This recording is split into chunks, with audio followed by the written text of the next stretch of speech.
Indaba, My Children, by Credo Vusamazulu Mutwa. Introduction. Many strange things have happened in Africa, things that have puzzled, disgusted, and shocked the world, especially in recent years.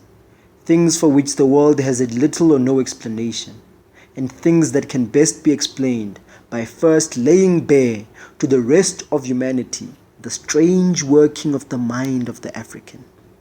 Many will find it hard to believe much of what I have revealed in this book, but I am not in the least concerned, because whether I am believed or not, everything I write here is true.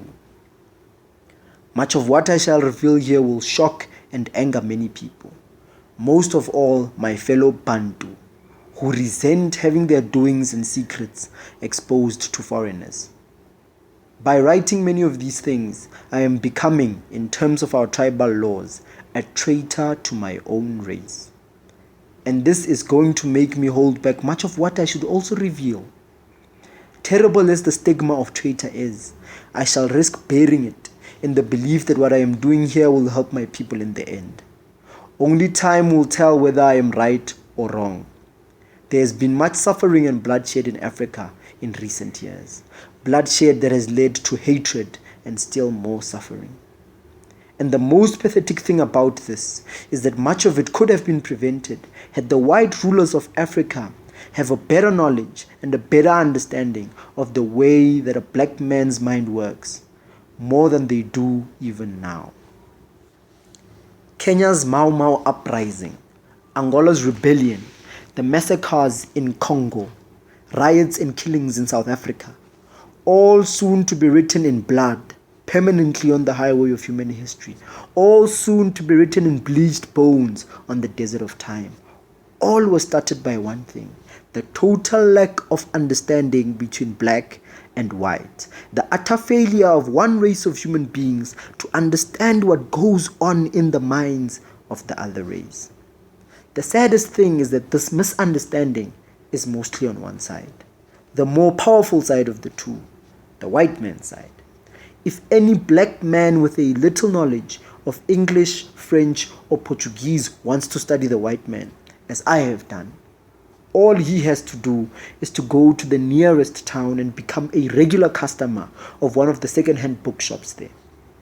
He must buy and read no less than 20 different kinds of books and magazines a month for a period of no less than 10 years.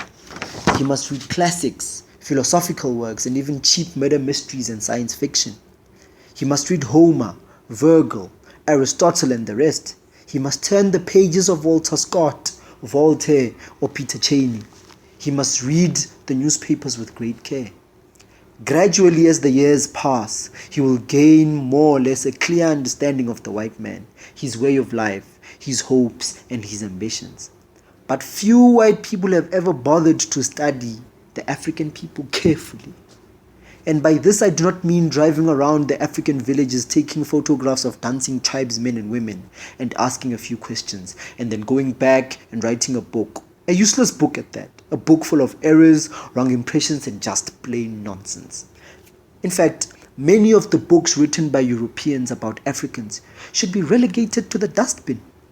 They are doctors, missionaries, and scientists who have spent years and years amongst Africans. Many of them can even speak the local language better than the indigenous people. But what they know about them as human beings amounts to nothing. Many have studied the African only to compare him with the white man, intellectually for instance.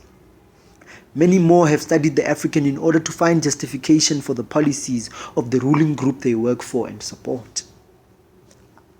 I once heard a well-known and respected white intellectual state that when Zulus perform a war dance before going into battle, they are dancing themselves into a frenzy of rage and showing what they are going to do to their enemies on the battlefield. This statement, logical though it may sound, is as far from the truth as the day star is from the worm crawling on a rotten pumpkin. Another fallacy dear to many people, both overseas and in South Africa, is that Africans practice polygamy as a sign of wealth and prestige. And if that is so, then I, Vusa Mazulu Mutwa, am the favorite wife of the first High Chief of Ashanti. Ask any anthropologist in South Africa who was the greatest Zulu king, and he will reply instantly, Chaka, of course. That is not so. Chaka, or Shaka, was not the great chief white historians make him out to be. Thus, you see, what I am trying to achieve with this book is to simply lay the foundation for a better understanding between two different types of human beings by destroying wrong notions and false facts and exposing much of what must be known at the risk of censure by both white and black people. There is a saying, dear to lawyers, that justice cannot be founded on lies. And I think the same is true with human association and mutual trust and understanding. A marriage of persons who fear and distrust each other cannot survive a long time, nor can one where partners hold false ideas about each other. The same is true between races in any country. There can be no real understanding between them so long as neither has a clear picture of the other, what it really thinks, what it believes in, what it hopes for, and why. You cannot found friendship on faulty guesswork, because guessing breeds suspicion, hate, and bloodshed. And there is much that is guesswork between black and white. Many of the so-called problems facing Africa today can be traced back to foolish acts on the part of one or other of the true races in the past. Acts that were the result of a lack of understanding. Only by being presented with a full, clear, and unvarnished picture of the African, seen from his worst as well as his best side, can the white man hope to avoid repeating the incredible mistakes he made in the past. Blunders that have cost Africa a lot of suffering and close to 3 million human lives in the short space of 10 years. Why so great is the lack of understanding between white and black, such that there are Africans, hundreds of them, who still believe that white people never made as common human beings do, that white women do not bear their children in the painful way that black mamas bear their pickaninnies, but that they lay shining glass eggs that hatch out little ngwanas a day after being laid. Surprising? Maybe, but this is true.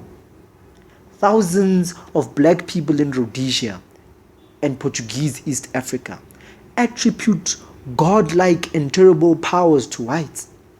They believe that white people are the sons of some great living flower that grows somewhere under the restless, cold, passionless seas, and that blonde Europeans are half human and half plant, because, they argue, who ever saw yellow hair on a human head? No, yellow hair like that which one sees on the head of a mealie cop. So great is this lack of understanding between black and white in Africa, that there are white men who refuse to accept the fact that a black man is a human being like the Indian, the colored, the Chinese, and the European himself. They would rather die than accept the fact that they are black artists, sculptors, builders, teachers, and the like. These people believe nothing else about Africans but the fact that they are lazy, stupid, stubborn creatures, something between an ape and a human being. In my travels through South Africa and beyond, I have met hundreds and hundreds of such white men and women. Hence, I write this book. You cannot fight an evil disease with sweet medicine, is the saying popular amongst us witch doctors. One cannot hope to cure a putrid malady like interracial hatred and misunderstanding by mincing their words. So I warn readers that they are in for a nasty shock. This is not a book for people who prefer hypocrisy to fact. In this book, the love life of many African tribes will be openly and frankly discussed, as will their religious beliefs, their crafts, and so forth.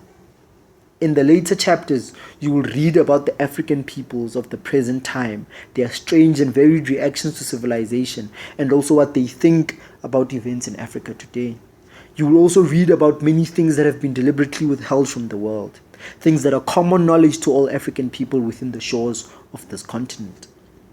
In offering this information to the world, I do not claim to be the last word, the book to end all books.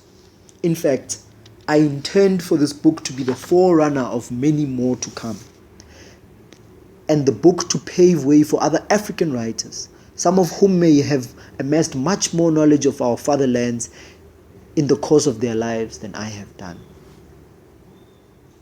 As I also said at the outset, the second most important purpose of this book is to shatter many fallacies that have become accepted as facts through the years, for the simple reason that nobody has ever questioned their accuracy or dared to give the other side of the story. As for instance, the facts in the case of the killing of the white voortrekker Pieter Tief by the Zulu king Dingaan. I shall disclose more on this in subsequent chapters. In order to best understand this book, the reader should be given a glimpse into the life of the author. I am a native of South Africa, a Zulu from the province of Natal. My father is a former Catholic catechist from the turbulent district of Embo in the south of Natal. My mother, Nomabulu, is the daughter of Zikoshezi, an Induna and veteran of the Battle of Ulundi, which ended the Zulu War. He was also a confirmed high witch doctor and a custodian of the relics of our tribe and guardian of our tribe's history. Because my mother, a heathen, refused to be converted to Christianity, my parents parted ways just after I was born. I grew up under the protection of my grandfather and was initiated as his attendant who carried his medicine bags for him, and thus sharing some of his forbidden secrets.